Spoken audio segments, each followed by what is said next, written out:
يا خرابي يا حستي يا لستي، شايفين الدنيا معايا ازاي؟ في ثانيه والعمار في سنين.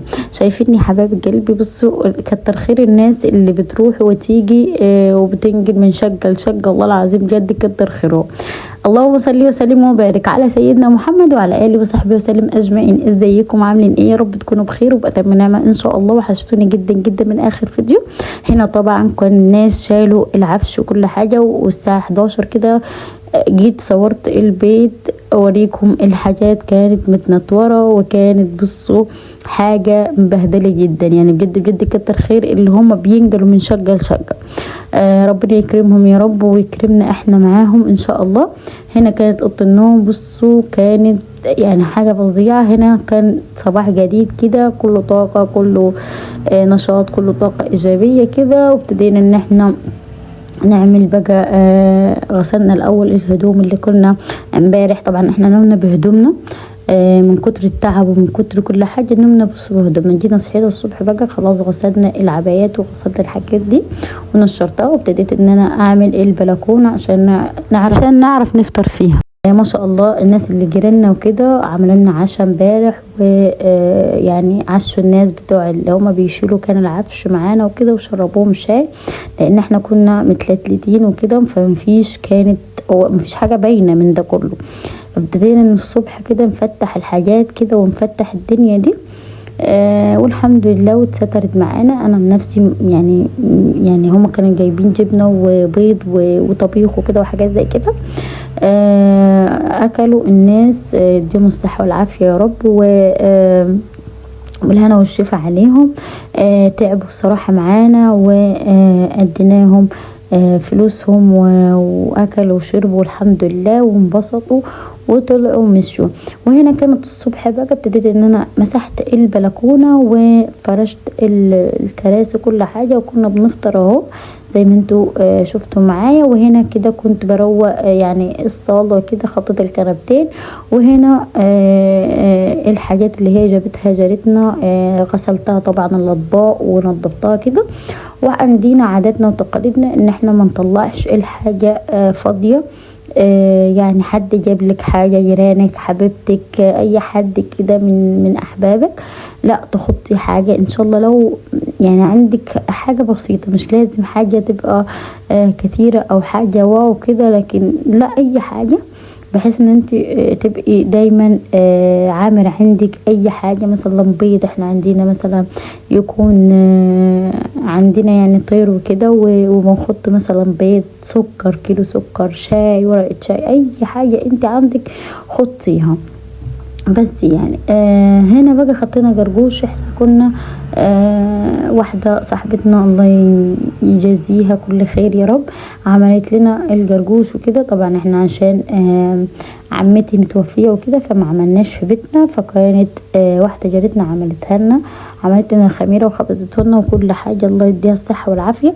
وهنا كانت وديناها برتقال والجرجوش ده، واخدته الست الله يديها الصحه والعافيه. بقت تقول لا ليه كده وانتوا يعني ليه بتدوا الحاجه قصاد الحاجه؟ قلت لها لا ده اساسا طبيعه ناس بلدنا كده، واحنا من بلد واحده يعني، فانت عارفه كده. وهي اساسا طلعت من ضراو كمان، يعني في ناس عارفه حكايه ان هي تدي نفس يعني انت مثلا جبتي لي حاجه فلازم تاخدي حاجه قصادها، او لازم ان انت مش تاخدي حاجه، لازم ان هو ما يطلعش حاجه يعني طبق فاضي من البيت. فبس هنا يا حبيب قلبي وخلاص، ودينا لها الصينيه كده وشكرناها البنيه. ربنا يكرمها يا رب وهي حامل، ربنا يقومها بالسلامه يا رب ان شاء الله، لسه عروسه جديده يعني. وهنا الراجل بعد لف ودوران على الراجل عشان يعمل لي بس الاوض ويعمل لي المطبخ ويعمل لي الستاير وكده. لقيت واحد هيجي لي بعد العصر، فقال لي انا عايزه الطلبات كلها. فقلت له خلاص ماشي تعالى انت وانا اجيب لك الطلبات كلها. الطلبات كانت انا طبعا الحاجات بتاعت الستاير اللي كانت في بيتنا وكده انا خليتها زي ما هي، ما حبيتش ان انا اجلع البسامير ولا حاجه زي كده. فاشتريت جديد واشتريت بتاع الستاير وكده المسكات والحاجات كده، عشان سبت الحاجات زي ما هي اللي هناك، علشان يا حبيب قلبي ان شاء الله هعمل ستاير تانية لبيتنا اللي هناك، وهفرشه طبعا ما بين هنا ما بين هنا وما بين هناك كده. هنعيد طبعا في بيت العيلة وهنروح وهناجي، يعني مش هنسيبه وبس يا حبيب قلبي. وهنا هنعمل بقى اللي هو كان دلوقتي اللي انا عملته معاكم، المطبخ اللي دهنته، الستاير اللي انا كنا فرشنا هناك، والستاير وفرش الكنب والحاجات دي. ان شاء الله تعجبكم ان شاء الله في الشقه الجديده كده يا حبيب قلبي. وما تنسيش بقى تضغطي لي لايك وسبسكرايب وتفعلي الجرس عشان يوصلكم كل جديد يا حبيب قلبي. بص الولد ده بقى معايا، اقول له بكام دي؟ يقول لي داتي ب35، الستة ب35. اقول له يا حبيبي انت بتقول لي الاسعار صح؟ يقول لي ايوه انا بشوفهم على الكمبيوتر وصح الاسعار. طب انت في حد واقف معاك مثلا؟ قال لي اخويا بس في المخزن. والناس دي كلها بقت تقول له يلا بيع لنا يلا بيع لنا يلا بيع. انا ما اعرفش يعني، انا قلت له لا يا حبيبي انت لو سمحتوا يعني يا جماعه استنوا، علشان هو الولد ده بيقول يعني اسعار غلط، لان الواحده ب20 جنيه هناك، الجوز ب20 جنيه. هو عايز يديني الستة 3 جواز يعني 6 فرادي، عايز يديها لي ب35 جنيه. قلت له يا حبيبي لا غلط كده، استنى. قال لي خلاص ماشي استني بقى، وهم يستنوا برضو علشان يجي اخوي. وفعلا والله العظيم يعني جبت الحاجات دي، ومش عارفه كلفت عليا 200 جنيه يا ربي. مش دي بس يعني، جبت بسامير وجبت كانت الحاجات كلها الطلبات يعني كانت 400 جنيه. انا جبت مناديل وجبت مكنسة وجبت مساحة وشرشوبة مساحة الجزاز يعني، وجبت مناديل تواليت ومناديل المطبخ ومناديل الصالة وكده. وكلفت عليا كل ده 400 جنيه. فانا الولد لما كان يبيع لي حاجة زي كده فكان مش والله العظيم ما كان هيلحق 150-200 جنيه. فبس بقى واستنينا بقى اخوي لما يجي ويحاسبني والحمد لله اتسطرت يا جماعة. فبس كده، صلوا على الحبيب النبي، اللهم صل وسلم وبارك على سيدنا محمد وعلى آله وصحبه وسلم أجمعين. وخلاص كده هبتدي بقى هنا اروح الناحية التانية. هو ما شاء الله يعني واسع. هو اخوه كان في المخزن يعني ما شاء الله، كان بينزل عنده برضو اسمنت وعنده جبس وحاجات زي كده. لان هنا اسوان الجديدة يعني نادرا لما تلاقي حاجة مثلا 1 ولا 2 مثلا اللي فاتحين. فما شاء الله عليه يعني. هو المشروع ده حلو ما شاء الله، ناس كتيرة دخلت عنده وبقت تشتري وكده، لان مختار المشروع حلو، لان مفيش حد هنا عنده بسامير وحاجات زي كده بتاعت ستاير وغير. يا اما تنزلي بقى اسوان تحت تجيبي الحاجات دي كلها. فما شاء الله متوفر برضو يعني خضار، متوفر عيش، متوفر اي حاجة، وسوبر ماركت اي حاجة متوفر الحمد لله يعني. ما شاء الله اللي عملوا مشاريع هنا نجحوا ما شاء الله. الناس كتيرة هنا وفي عماير كتيرة ما شاء الله تبارك الله، ربنا يزيدهم ويبارك يا رب.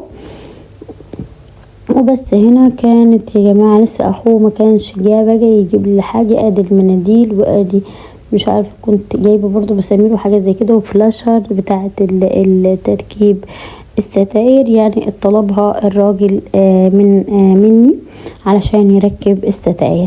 واخيرا جه الراجل وبيحاسبني اهو، البلاستر ده تبعي والحاجات دي يعني كل اللي هيحاسبني في الاول ده بتاعي انا. تمام يا حبيب قلبي، هتشوفوا هيحاسبني. وجبت زي ما انتوا شفتوا المكنسة والمساحة والحاجات دي. وادي بناوله حاجة لغاية ما يحسبها وكده. وخلاص كده يا حبيب قلبي. وده كده نهاية الفيديو. وهبتدي ان انا امشي واروح الشقة وهوريكم الحاجات اللي انا جبتها بالظبط ايه وايه وايه. ويا رب يكون الفيديو كده عجبكم يا حبيب قلبي. ما تنسوش تضغطوا لي لايك وسبسكرايب وتفعلوا الجرس عشان يوصلكم كل جديد يا حبيب قلبي. وخلاص كده وهمشي بقى، هيحاسبني وهمشي. اسيبكم بقى مع الفيديو واشوفكم في فيديو تاني ان شاء الله. زي ما انتوا شايفين ابتديت ان انا امشي دلوقتي ومبهدله وكل حاجه الحمد لله، وقلت ايه ان انا اخلص كده البيت وبسرعه يعني اروح البيت، علشان الراجل والله العظيم بالعافيه لقيت حد يجي يعمل لي الستاير والمطبخ والحاجات دي.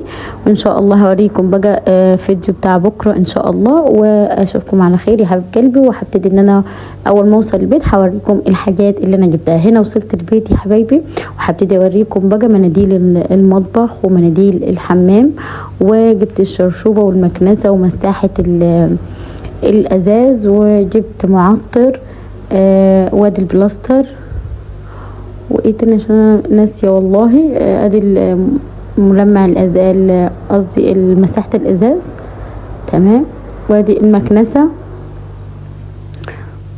وادي المناديل، وادي الشرشوبه، وادي المناديل اللي انا هحطها بقى في العلبه اللي انا عملتها جديد ان شاء الله، انتظروها بقى. وخلاص كده يا حبايب قلبي، وبعد كده البسامير والفلاشر والعلاجات بتاعت الستاير. واشوفكم على خير يا حبايب قلبي، وده علاجات المواسير.